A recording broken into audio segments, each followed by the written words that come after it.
stretching from Oxford Street to Taylor Square, all the way down to Moore Park. The Sydney Gay and Lesbian Mardi Gras transforms a section of the city into a vibrant, colourful street party that has become one of the world's largest events for celebrating queer pride. Each year, members of the LGBT community and their allies take part in a fabulous parade that highlights both equality and inclusivity. With every event growing bigger and more memorable than the last, Mardi Gras has become a celebration of how far the LGBT community has come. And it has come very far indeed.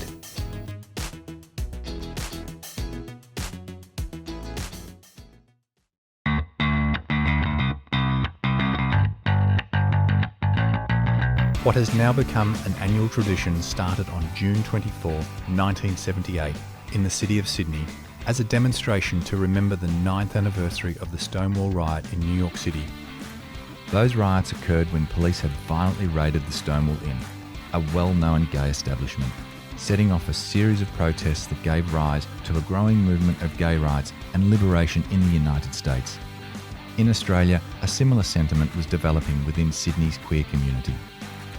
I was just there because we did on one march in the morning. And here we are. I was at dinner with some friends and I said, well, I've got to go now. I've got to go on another march. You know, it was pretty standard stuff. Nearly 500 gay men, lesbians and transgender people were in attendance of a march that would demonstrate international gay solidarity at a time when homosexuality was still a criminal offence in New South Wales. With many reluctant to join the morning march for fear of being outed, a street party was organised for the evening. I think I was in a car heading that way, and it was already down the bottom of Oxford Street by about 10:25, something like that. So I was a bit taken aback that I was late. I was late for the street party. I couldn't believe it.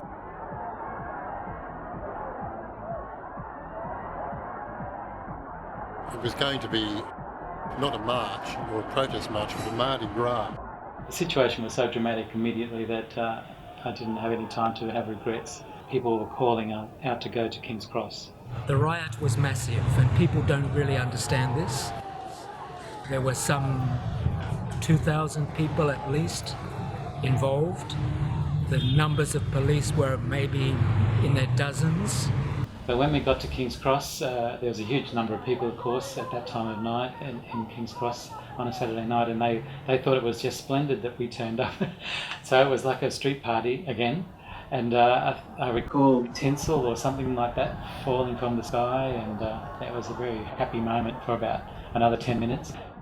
I think it was a vibe of anger, and I think marchers were angry and then the police were angry, or both. And I think that feeling ignited the succeeding violence. It's a sort of notorious part of the first Mardi Gras that I was beaten up by the police in the Darlinghurst police station. So I was about 20 rows back from the front, I think, and I had friends on either side that I knew very well, and the police just rammed a paddy wagon into the front of the crowd with very high spotlights on, very bright. It was blinding. I ran straight into a policeman and I was thrown through the air, and I was in a paddy wagon within a flash. I couldn't believe it. These smaller colour photos were an attempt to show the injuries I received at the police station, but they don't show much. They knew not to leave marks, so there was no blood or broken nose or anything like that. The victory was the police's victory, but it was a Pyrrhic victory, much like Stonewall, because what it did is that it highlighted the problem and gave evidence of a problem and ignited action. The following morning, the Sydney Morning Herald published the names, addresses and occupation of every person arrested, effectively outing them to the public. As a result, many lost their jobs, their homes, their families. Several had even committed suicide.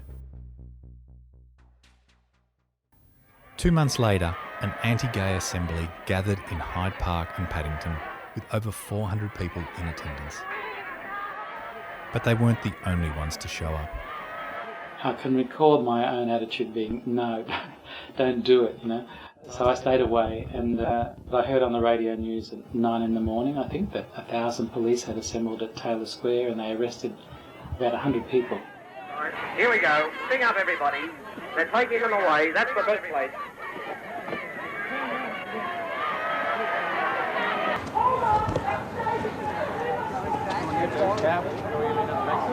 I was so upset. So I went down to Hyde Park, and there were more people there getting arrested. I remember. Stop police attacks on gays, women and blacks! Stop police attacks on gays, women and blacks! Despite the trauma that had been faced previously, a second Mardi Gras was held the following year. This time, the participants were not met with violence or opposition, allowing them to march peacefully. Not just in 1979, but in every year to come, encouraging the Sydney Mardi Gras to flourish into the beloved annual tradition that it is today. Those who marched in the beginning are now known in the community as the 78ers. I think the Mardi Gras in Sydney is just a fabulous thing. I think we were a ragtag group of radicals marching down the street compared to it being like an industry now, to some extent. It must be better than getting in there and fighting with the police. So I have met a lot of people over the years who say Mardi Gras was how I found myself. When we 78ers take part in the parade, there's an outpouring. Thanks.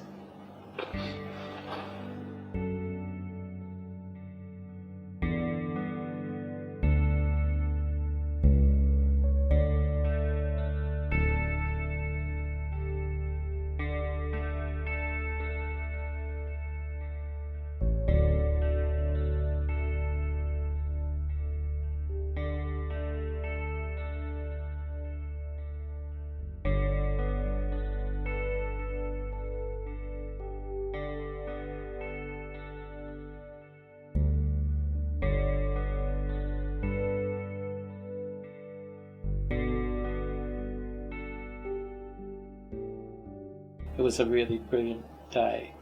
To me, I think the apology in the Parliament in February was historic and really, really important for all of us.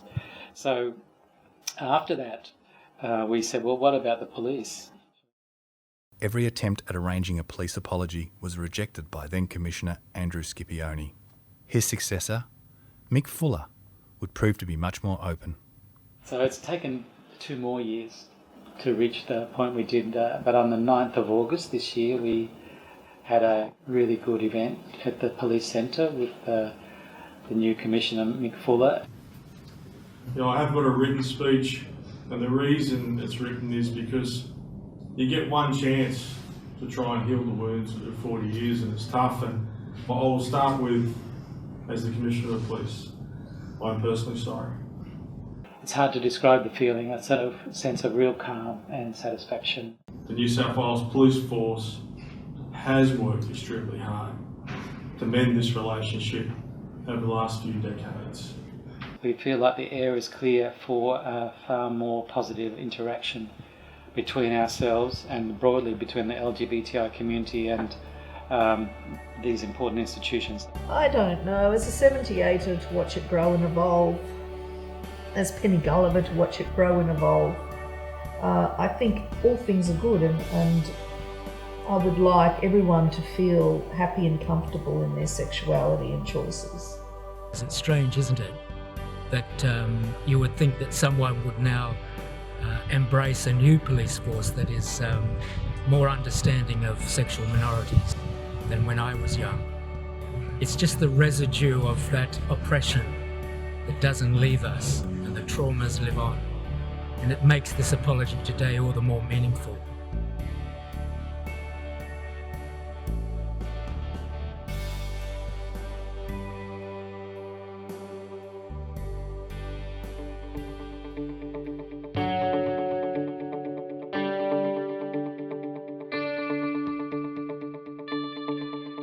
Stop police attacks on gays, women and blacks! Stop police attacks on gays, women and blacks!